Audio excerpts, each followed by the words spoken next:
So, welcome to another episode of Orotalks. I'm Oro Dudu. Welcome back to the show. Today, I think we'll be talking about. I'm sorry, I have a guest on the show. Yeah, so this is somebody like I met in the course of doing my job at work and everything. And so far, I've seen his works and the way he's going around the whole Nigeria, the whole world already, trying to change people's life and impact in people's life. I know him as a life coach, and basically the part I know him is the part that he's bringing up kids and making kids to be, let's say, very okay in the society. Let's be like that. So for today's show, today's episode of Orotalks, I will be talking about how to build a healthy self-esteem. And on the show with me, I have Mr. Val Okafor of the Val Okafor Foundation. Yay! Thank you very much for having me on the show. Before we go ahead with anything, I really want to say a very big thank you to you and your amazing team for the conversations you bring to the table. It has been really valuable and impactful, and I'm really happy to be here. Thank you. You're welcome. Thank you. I think at this point, I actually want him to talk, so just give us like an insight of what he does, because he does a whole lot of things, and most of the time he's always traveling for this talk or for this program or something. Yes. So I'd like you to tell us about, especially that your last trip that you spent almost like a month. Yes. All right. So I'm the executive director at the Val Okafor company, and what we do is to help individuals and organizations develop their leadership capital, for optimum performance and for productivity. I also help youth, I help children, I help adolescents. I think that's the children part, the kids part. That's how I got to. Yes. So that was Leadership Clinic for Youngsters. It happens every December. Wow. We help children and adolescents aged 10 to 17 years develop their leadership capital. So that's pretty much what I do. I speak at conferences, I speak at seminars, training workshops, programs, that impacts on the lives of young adults. That's what I do. So thanks for being my guest, because when I was trying to invite him, I was like, hope Mr. Val will come for this my event like this. So it's an honor to have you on the show. I think you see his Instagram account or how to contact or reach him for more conversation or probably for more information. Thank you for being on the show. So for our today's episode, we're talking, like I said earlier, we're talking of how to build a healthy self-esteem. Already we'll talk about self-esteem, something that we're familiar with, but how many of us truly know what really mean by self-esteem? Because I see even here and there in social media, people use the word self-esteem. We even used to do jokes and everything. So Mr. Val, will you tell us about self-esteem? Yes. Awesome. So self-esteem simply means the way people perceive themselves. Is an understanding of who you are. That's what self-esteem means. Your worth, your value as a person. So literally, if you look at the word self-esteem, or the two words self and then esteem, it simply means the way people see themselves, how they perceive themselves, their worth and their value. That's what it simply means. Okay, can we just add that like self-esteem, like being confident or something? Yes, it's an aspect of self-esteem. Confidence is an aspect of self-esteem, the healthy one. Anyway, yes. We just really talking about healthy. That's what we're trying to hit at. So what do you mean by healthy self-esteem? Fantastic. I mean, this question is really great. We have agreed that self-esteem is how people perceive themselves, how people see themselves, and their understanding of themselves. Now, the question is, at what level do you see yourself, low or high? Okay, and when we talk about the healthy self-esteem, we are actually looking at seeing yourself as being important. The skills that you have, the talents that you have, as being important and valuable, not just for yourself, but for the society. So before we even delve deep, I need you watching right now to understand that nobody who is living today was born empty, and I think that's where we need to start from. Nobody who is alive today was born empty. Nobody was born for experiment. Nobody was born by accident, even though you were born out of wedlock.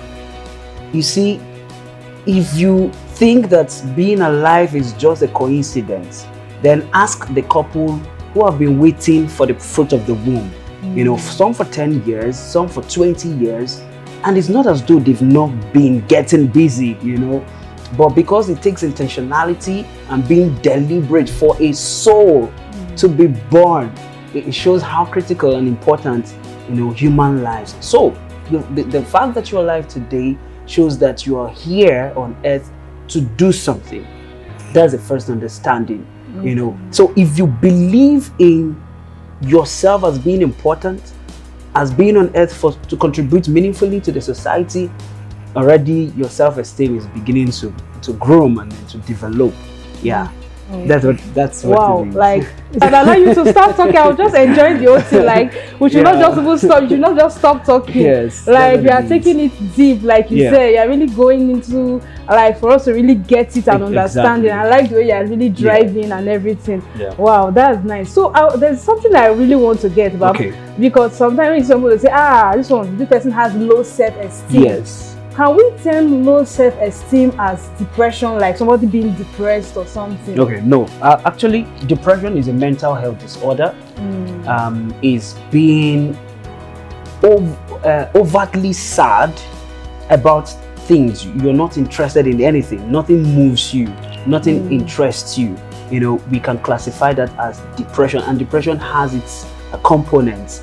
But when somebody has a low self-esteem, it means that the person does not believe in their capacity to do something. It means that somebody, you know, sees himself as being less. Even when the person knows he can do more? It's just that feeling of, can I?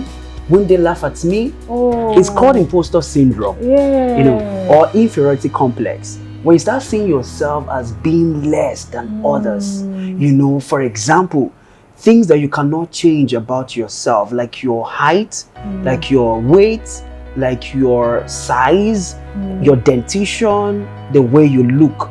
You know, sometimes people pay attention to the things that they cannot change. And so because people are saying, oh, you're too fat, and so they allow that to get to their head and say, I'm too fat, people will laugh at me. And then it makes them to, you know, go into their shell. And instead of bringing out their potentials, they hide. That can cause low self-esteem. That can make somebody to, you know, who is capable of doing something, but they just fold their arms and watch others, you know, make things happen. You know, so that's it. Okay. Then we're talking about, I think I'm trying to, because I think earlier you mentioned something about confidence and being part of, because sometimes when I talk about, when I just hear the word self-esteem, something that comes to my mind is this whole word of like saying confidence. So I want to see how, is it that confidence, when you are confident, that's self-esteem? Because I know it's part of, so confidence is inside Exactly. So are they the same thing or what? Okay, so for confidence, you need to develop it. Okay. You can have a great self-esteem, but you're not confident. I can be so smart. I was, in secondary school, I was very smart, but I was shy. You know, I was timid, and to answer questions in class, I found it difficult. So somebody can be smart, somebody can believe in their capacity, but when it comes to showing it, the problem comes up. That's lack of confidence. So, but if you are able to develop confidence, and confidence is simply, you know, showing up.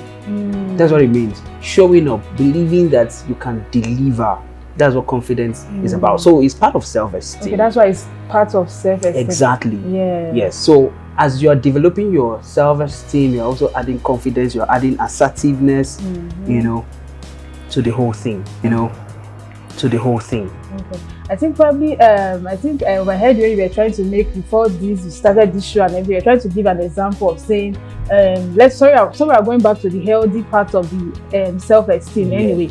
You gave an example of, okay, you see somebody, everybody can be a driver. But when you say you are a good driver or is a professional driver, so how do we correlate it like to being healthy, like saying healthy self-esteem? Because now the self-esteem, like you just explained, like, okay, being confident about. So is there any part that makes it like the healthy one that makes it more unique? Is it or probably a higher level of you being so confident or so that's also good. Great question. You know, self-esteem in itself is perception, how you see yourself. Healthy self-esteem is you knowing that I am this, I can do this. I'll give you an example. I want you to look at how the lion behaves. The lion knows that he is the king of the jungle, but was that an election? There was no election to say that the lion is the king of the jungle, but what made him the king? His mindset, his perception, how he sees himself. Now, study the elephant, study the antelope. They all see the lion as eater. The lion sees them as lunch. Yes, please. Yes. You get? Yeah. But the elephant is probably the heaviest. Yeah. But why does he see the lion as eater? Mindset, perception, how you see yourself. It affects the way you behave. And so each time the lion comes out, the elephant is on the run. Yes. So so having a healthy self-esteem is believing that I am this and I can do this. Yes. So it gives you the gusto, it gives you the strength to actually do it. That's having a healthy self-esteem. Knowing that, oh great, I'm going to make reference to the Bible, of course. As a Christian, I believe in the Bible, I believe in what God says. So I'm going to share an example. Remember that after God created man, he looked at man and said, be fruitful, multiply, replenish the earth, subdue it, and have dominion over everything. Now, I need us to understand that for everything God created, he spoke them. Let there be fish, it appeared. Let there be the sun and the moon and the stars, and they all appeared. But when it came to man, do you know what? He had a meeting. He said, let us make man. It shows you how important you are. He had a conference meeting. Let us make man in our own image and our likeness. We know that God is powerful. God is all creative. God is wise. In our own image and likeness. So it means that what we're going to create now will be like us, will behave like us. Exactly. So is God smart? I know your answer is yes. So why are you looking down on yourself? Exactly. You need to know your source. You need to know where you're coming from. Because this table, right, is as strong as the tree it was made from. Exactly. This fabrics now is as qualitative as where it came from. We are as strong as our source. And if God is strong, it means that we are strong. If God is creative, it means we are creative. People are preaching like this on the show. I said, Pastor Val is preaching on this show, right? Yeah, it may sound like, I'm preaching, but I'm telling you the truth. Yes. And before I let you, go ahead, I'll also say this. When Christ came to the world, he said something remarkable. Matthew chapter 5 from verse 13 to 16. That's like one of my favorite verses. He said, you are the salt of the earth. If the salt loses its savor, how can it be salted? Men will throw it and trample on it. He now said that you are the light of the world. A city that is set on a hill cannot be hidden. Neither do men light up a candle and put it under a bushel. What do? They light it and put it on top a candlestick so that it will give light to the entire room. Yes. He said you are salt. Do you know what it means? It means you can add sweetness anywhere you find yourself. It means you are an agent of preservation. He called you light. It means that anywhere you go to, you illuminate the place. So you are light. And as you keep working, your gifts, your talents, that's illuminating the place. Yeah. You understand? So you need to understand who you are. And when you have this mentality and perception, you are on your way to building a healthy self-esteem. Mr. Val, I don't have anything to say. I don't have anything to say on this show again. Yeah. So there's one thing I also want us to talk about. Yes. You see, like being outspoken. Yes. Is there any link to, like, does it correlate, or is there a way by you say, okay, it's linked to self-esteem? Exactly. Because sometimes because sometimes I feel sometimes some people might be outspoken, yes, but does it necessarily mean that person is has high healthy self-esteem? Yeah, so there's something known as introverts and extroverts, and of course these are just personality traits. I can be introvertic that doesn't mean I have low self-esteem. I can be extra. If somebody who is an extrovert comes into this place, you will know. He will draw attention, he will talk, he will do this. But somebody who is introverted can just come and sit down and all. These are personality traits, and it really has nothing to do with whether you have a healthy self-esteem or a low self-esteem. That's true. Yes. That's true. Yes. Thank you, because I also want us to get that straight. Yeah. Then I think we have said a lot of things.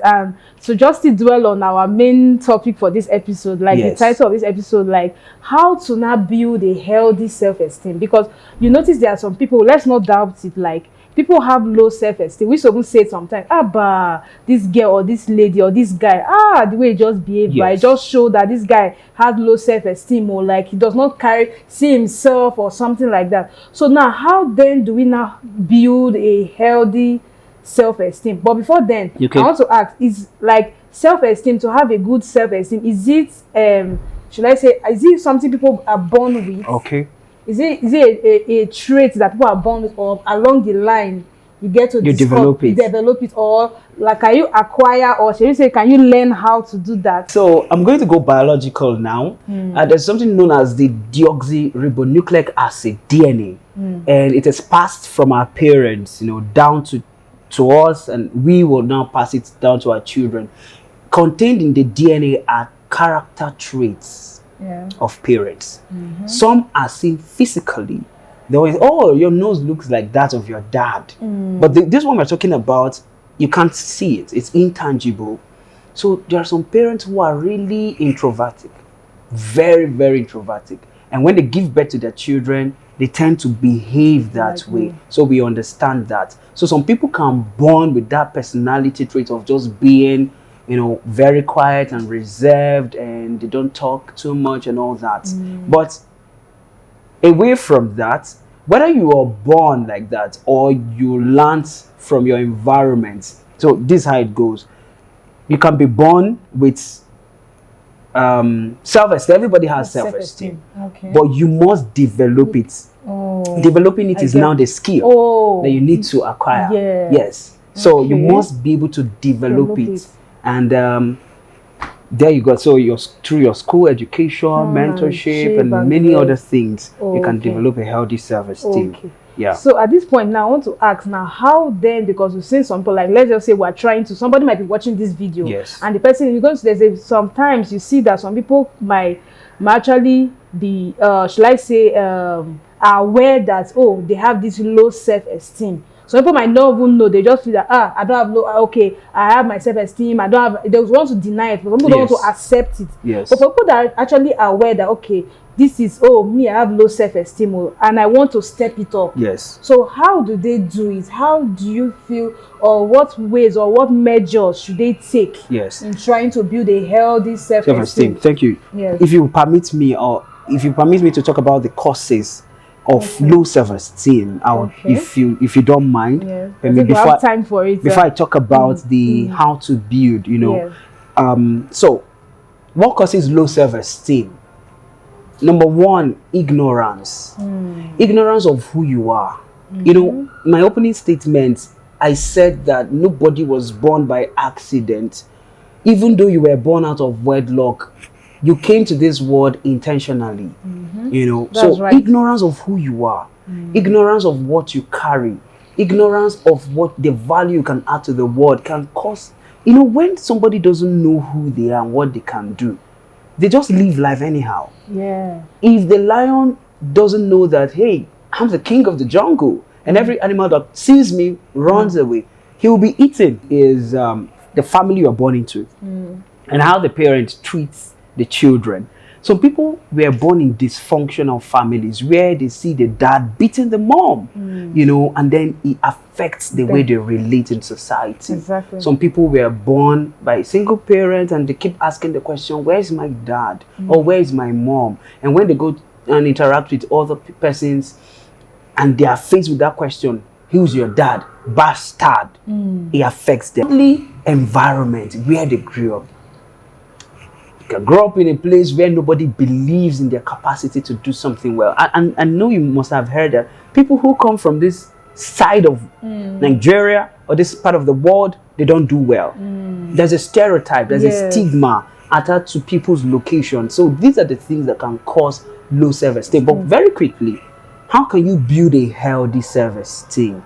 Number one, you need to believe in who you are. You need to believe in who you came from. It said that the strength of this table is dependent on the strength of the source. So we all came from God. And who is God? You all know the attributes of God. So if God is everything you can think of, is the same thing, because he said, I've made you in my image and my likeness. You know, so you must know who you are. And then secondly, you must, you know, associate with people who bring out the best in you. People who see value in you. People who your company. Exactly. Because you're an average of who you relate with. You know. So your friends, your close associates should be people who see you as a star, who sees you as a champion. You're talking about writing a book, they're saying, oh God, you can get to America, you can get to India, you can get to Australia. Not people who pull you down. And of course, you need to also speak to your mind.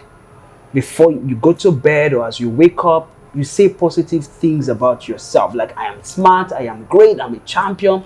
I'm the head, I'm never the tail. I'm a success, I'm never a failure. Kings come to my rising. People do not say no to me. So these are affirmations you can say to yourself. And our minds are so spongy, you know, it absorbs what we say. Our mind has ears, it listens to us. And that way you can start, you know, reshaping yourself, reshaping how you see yourself, reshaping how you think and perceive yourself. I want to say this lastly, that there can never be you again in the world apart from you. You are the only person in this world. I mean, we are 7.8 billion people, but there's never any person that can be like you. And so if, for example, Oro is not here, there can never be another Oro. You know, so why look down on yourself when the world cannot wait to glean from your awesomeness? I think we need to see ourselves from that perspective, and then to develop our self-esteem. I'm sure that way it can become healthy. Exactly. Yeah. So I don't know, I've lost words already. Like, just because time is not really on our side, we would have continued talking. I'm even enjoying. I want to just stay and just be listening. Like when just mentioned mentorship classes where you get all those encouragements and all those kind of things. So we've said a lot. So thanks for watching this video.